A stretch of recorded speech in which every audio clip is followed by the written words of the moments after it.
Welcome back to my channel Najath gardens. നിങ്ങൾക്ക് മനസ്സിലായി കാണുമല്ലോ ഈ വീഡിയോ കണ്ടപ്പോൾ ഇന്ന് ഞാൻ എന്ത് സെയിൽ വീഡിയോ ആയിട്ടാണ് വന്നിരിക്കുന്നതെന്ന്. മണി പ്ലാന്റ് തന്നെ, അല്ലെങ്കിൽ പോത്തോസ് എന്ന് പറയുന്ന മണി പ്ലാന്റിൻ്റെ കുറച്ച് വെറൈറ്റികൾ എൻ്റെ കയ്യിലുണ്ട്. അത് സെയിൽ ചെയ്യാനാണ് ഉദ്ദേശിക്കുന്നത്. ആദ്യമായി നമ്മളുടെ മണി പ്ലാന്റ് സാറ്റിൻ പോത്തോസ് ഇത് കണ്ടോ, ചട്ടിയിൽ ഇങ്ങനെ ഹാങ് ചെയ്തിടാനും നമുക്ക് കമ്പിൽ കയറ്റി മുകളിലേക്ക് പടർത്താനും പറ്റും. നല്ല ഭംഗിയായിരിക്കും ഇങ്ങനെ ഞാൻ കിടക്കുന്നത് കാണാൻ. ഇത്രയും വലിപ്പമുള്ളതല്ല ഞാൻ നിങ്ങൾക്ക് തരുന്നത്. ചെറിയ ഇതിൽ കൊടുത്തിരിക്കുന്ന മണി പ്ലാന്റ് 30 രൂപ വെച്ച് വിൽക്കാനാണ് ഞാൻ ഉദ്ദേശിക്കുന്നത്. ഇത് സാറ്റിൻ പോത്തോസ്. അടുത്ത വെറൈറ്റി നമ്മളുടെ മഞ്ജുള പോത്തോസാണ്. എന്ത് രസമാണല്ലേ, ചട്ടിയിൽ ഇങ്ങനെ ബുഷായിട്ട് നിൽക്കുന്ന.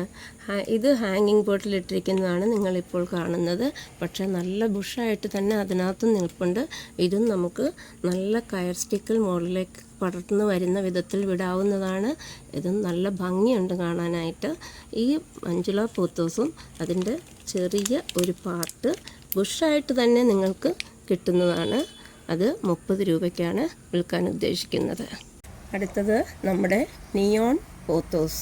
കുറച്ചും കൂടെ വെയിൽ വരുന്ന സമയത്ത് നല്ല ഗോൾഡൻ കളറിൽ ഗ്ലൈസിങ്ങിൽ നിൽക്കുന്ന മണി പ്ലാന്റാണിത്. ഈ വെറൈറ്റി എല്ലാം തന്നെ നമുക്ക് കയർ സ്റ്റിക്കിൽ പടർത്തി മുകളിലേക്ക് കയറ്റാൻ പറ്റുന്നതാണ്. നല്ല വെറൈറ്റി ലുക്കായിരിക്കും ഇതിൻ്റെതും. ചെറിയ പാർട്ട് ചെറിയ പോട്ടിൽ വിൽക്കുന്നു. 30 രൂപയാണ്. നെക്സ്റ്റ് വെറൈറ്റി നമ്മുടെ എൻജോയ് പോത്തോസ്. എന്ത് രസമാണല്ലേ, ചെറിയ ഇല വൈറ്റും ഗ്രീനും കലർന്നിട്ട് ഇങ്ങനെ നല്ല ബുഷായിട്ട് നിർത്താം. താഴേക്ക് കുറച്ച് പടർന്ന് കിടപ്പുണ്ട്. കയർ സ്റ്റിക്കിൽ കയറ്റി വിടാവുന്നതാണ്. അപ്പോഴും നല്ല ബുഷായിട്ട് നിൽക്കും. ഈ വലിപ്പത്തിനുള്ള ചട്ടിയിൽ നല്ല ബുഷായിട്ട് നിൽക്കുന്ന ഒരു പോട്ട് തന്നെയാണ് നിങ്ങൾക്ക് കിട്ടുക.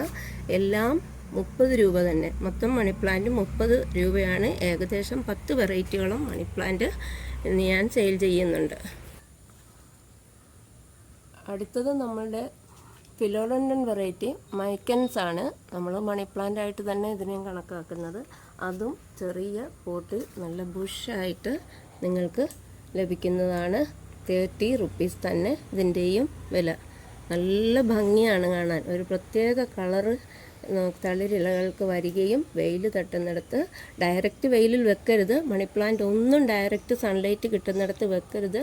എങ്കിലോ കുറച്ച് ബ്രൈറ്റ് ലൈറ്റ് ആവശ്യവുമാണ്. പക്ഷേ ഡയറക്റ്റ് സൺലൈറ്റ് അടിച്ചാൽ ഇതിൻ്റെയൊക്കെ ഇലകൾ ബേണായി പോകാനുള്ള സാധ്യതയുണ്ട്. വെറൈറ്റി നമ്മുടെ മാർബിൾ സാറ്റിൻ പോത്തോസാണ്. ഇതും ഒരു പ്രത്യേക ലുക്ക് തന്നെയാണ്. ഇതും എടുത്തു പറയത്തക്ക ഒരു ലുക്കാണ്. ഇതൊരു ചെറിയ കയർ സ്റ്റിക്കിൽ ഞാൻ പടർത്തിയിട്ട് നല്ല ബുഷായിട്ട് നിൽക്കുന്നതാണ് നിങ്ങൾ കാണുന്നത്. ഇതിൻ്റെയും ഒരു ചെറിയ പാർട്ട് ചെറിയ ചട്ടിയിൽ 30 രൂപയ്ക്ക് വിൽക്കുന്നതാണ്. ഇത് നമ്മളുടെ ബ്ലാക്ക് മണി പ്ലാന്റ് ആണ്. അതും ചെറിയ പോട്ടിൽ നല്ല ചെറിയ ഒരു കുറ്റിച്ചെടി പോലെ നിങ്ങൾക്ക് ലഭിക്കുന്നതാണ്. ഒരു കാര്യം കൂടി പറയുകയാണ്, ഇതിനിടയിൽ ഞാൻ പ്ലാന്റ്സ് അയക്കുന്നത് DTDC കൊറിയർ വഴിയാണ്. നിങ്ങൾക്ക് ഇഷ്ടമുള്ള പ്ലാന്റ്സിൻ്റെ സ്ക്രീൻഷോട്ട് എടുത്ത് എൻ്റെ വാട്സാപ്പ് നമ്പറിലേക്ക് അയച്ചു തരേണ്ടതാണ്. ഇത് നമ്മളുടെ പാവം golden pothos, golden money plant. നമ്മളുടെയൊക്കെ തൊടികളിലും വീടുകളിലും പണ്ട് കാലം തുടങ്ങിയേ ഉള്ള മണി പ്ലാന്റാണ്. പക്ഷേ അവനെയും ഒരു കൊച്ചു ചട്ടിയിൽ വെച്ചപ്പോൾ അവൻ്റെയും ലുക്കൊന്ന് വേറെ തന്നെയാണ്. ഒരു കാര്യം കൂടി പറയട്ടെ, ട്രാൻസാക്ഷൻ മോഡ് ഗൂഗിൾ പേ ആണ്. എൻ്റെ സെയിം നമ്പറിലേക്ക് തന്നെയാണ് ട്രാൻസാക്റ്റ് ചെയ്യേണ്ടത്. ഇനി ഇലകളിൽ നിങ്ങൾക്ക് വേരിയേഷനൊന്നും വേണ്ട, കളേഴ്സൊന്നും വേണ്ട, വെറും ഗ്രീൻ കളർ മാത്രം മതിയെങ്കിൽ ഇതാണ് ജെയ്ഡ് പോത്തോസ്. ഇതും നിങ്ങൾക്ക് ബുഷായി തന്നെ കിട്ടുന്നതാണ്. പിന്നെ ഒരു കാര്യം പറയുകയാണ്, നിങ്ങൾ എൻ്റെ പുതിയ ചാനലാണ്, ഇപ്പോൾ 2ാമത്തെ വീഡിയോ ആണിത്. അതുകൊണ്ട് ദയവ് ചെയ്ത് ഇത് വാച്ച് ചെയ്യുമ്പോൾ ഇഷ്ടപ്പെട്ടാൽ ലൈക്ക് ചെയ്യുക, ഇഷ്ടപ്പെട്ടാലും ഇഷ്ടപ്പെട്ടില്ലെങ്കിലും കമൻറ്റ് ചെയ്യുക, അതുപോലെ തന്നെ സബ്സ്ക്രൈബ് ചെയ്യുക.